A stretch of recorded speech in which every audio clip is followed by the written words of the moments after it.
Yes, we need to talk about this. Definitely. Fuck! Yes, we are here. We gotta talk about this. Definitely. Hell yes. You know, of studying mythology, Norse mythology is one of the things I love to hear about. Because from my bloodline of my mommy's side, I came from Nordic Vikings. Like, I guess you could say berserkers, barbarians. Fuck yes. As in, like, let me go to fucking war and get killed, die in battle and go to Valhalla. Because this is not the life I was granted. Like, I was meant to fucking fight in battle and shit. Fucking wielding, like, for example, hang on. Definitely, like, I got a fucking battle axe over here. See, I was meant to fucking go to war, wielding this, fucking killing off my enemies, and eventually getting myself killed, then having those Valkyries bringing me up to those Heavenly Gates, where I'll fucking meet the other Inhalers with Odin and Thor and shit. Yeah. Anyways. Now, of course, I'm going to compare some biblical things, and you know, Norse mythology is a fascinating mythology to study. It has a lot of features that are similar to, like, you know, Greek mythology, like how, you know how, well, I'm going to talk about this in tomorrow about Greek mythology, but how in Norse mythology, we have a lot of things. We got Odin, the wise one, the one eye. He did a lot of things to collect wisdom. Like, bro, he did a lot of shit. He, like, fucking took out his eye. He fucking even hanged himself to gain knowledge. Yeah, to get a lot, because, like, he's just like me, probably. He's just like any, like, Gnostic. I guess, you know, that's possibly a good idea. Maybe Odin could be a Gnostic himself. Because Odin, he's the god of wisdom, first off, and he goes around searching for any kind of knowledge, any kind of wisdom, enlightenment. So therefore, he might know some things like, you know, the Book of Enoch, the Gospel of Judas, the Apocalypse of Adam, or the Emerald Tablets of Thought.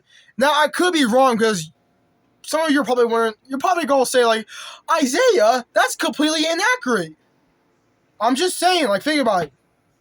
Like, Odin could have read the Codex Gigas or some shit, which we will talk about in the future video, though. Okay, so. And Odin, yeah, he's a god of war. He's the god of war, poetry, death. Wields the spear Gungnir. And you know. In Norse mythology, here's something. You know, Marvel, they got Thor. Well, that's where Thor comes from, Norse mythology. You know, the hammer-wielding one. Except, Marvel got a lot of shit wrong about him, because first off, Thor, yeah, true. Thor is either muscular or fat if you want to go for, like, you know, the God of War Ragnarok part. Because Thor, he's supposed to be a red, orange-haired ginger instead of a blonde, handsome man. Now, of course, people see Thor as, you know, he's a hero, fighting with the Avengers and shit. While in actual mythology, Thor is a fucking, you know, he's a berserker. He's a violent warrior who fights and dies for the battlefield. And he fucking kills off a lot of giants, the Jotunar, for example. And not to mention, Mjolnir, you know, the hammer, right?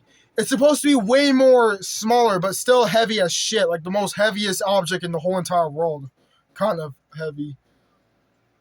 And oh yeah, he also has a chariot he also rides a chariot of goats. And Thor's supposed to have gauntlets known as Jongreifr, and he's supposed to wear a belt as well. So yeah.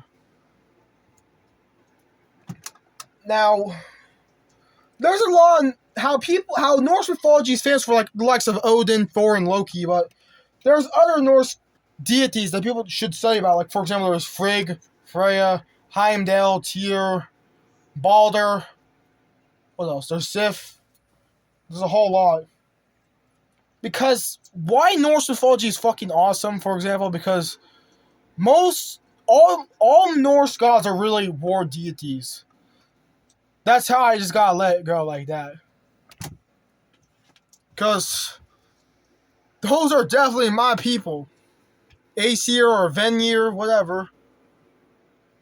Now, here's something that I've noticed, something that could actually be true.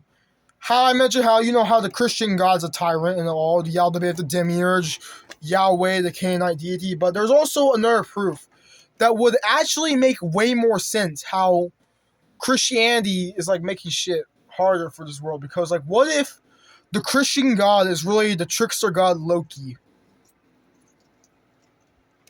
Like, as in, think about it, like how in Christianity you're supposed to be peaceful, right? Even though that Christians out there are breaking that rule, fucking violating children and shit. So that's why no one even gets to Valhalla anymore. And I want to move to my Valhalla. Like, I want to get to my home, Valhalla.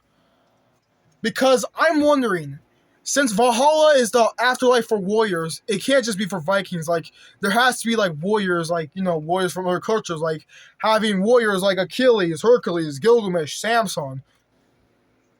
But anyways, but think about it. There's a lot of things that have similarities with Christianity and Norse mythology.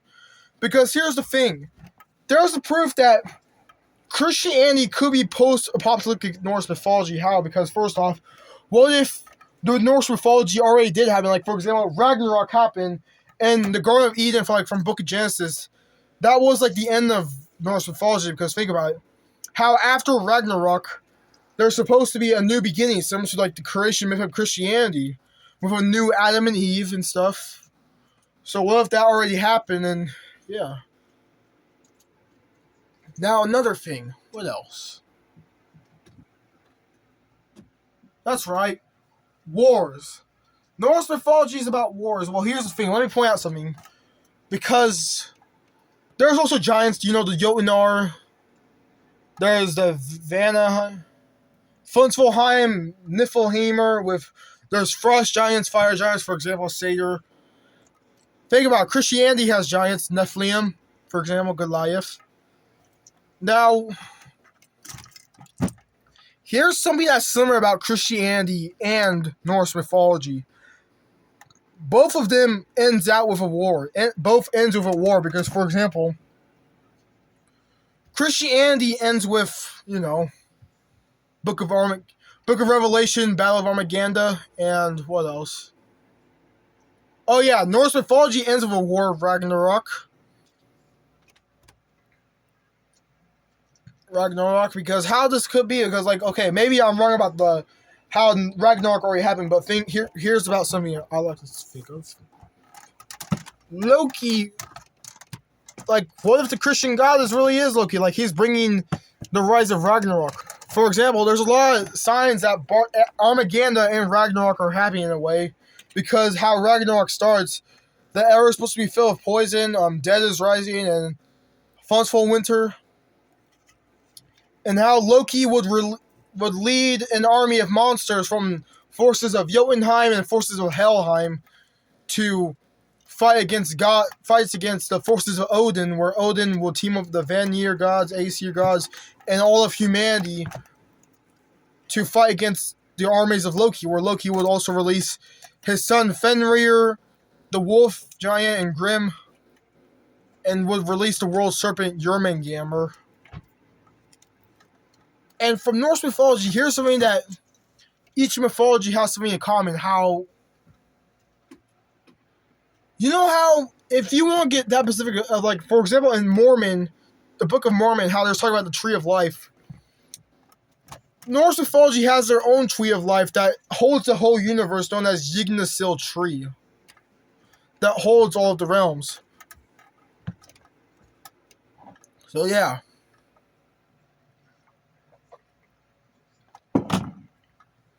And another thing,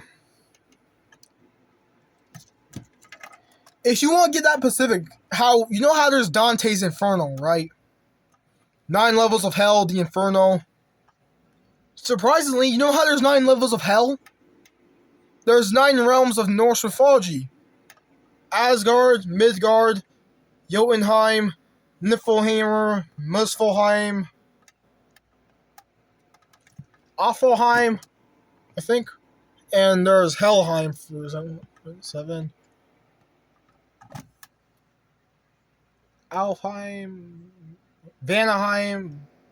Fuck, yeah, it's hard to count sometimes. But yeah. 9 realms, 9 levels of hell. So,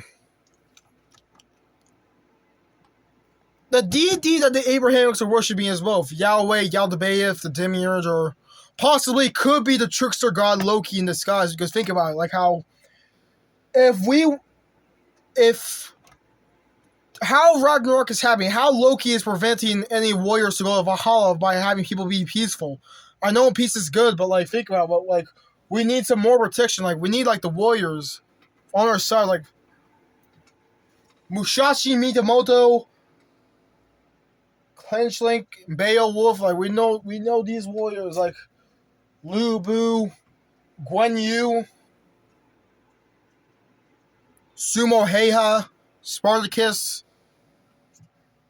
Like those are actual warriors. They could be in Valhalla by this day. Anyways, comment. Let me guys know what you guys think or what else did I possibly miss. Or possibly you can also correct me. Just please don't be disrespectful. Please correct me in a kindful way, please. Share, like, and subscribe, and I'll see you guys tomorrow.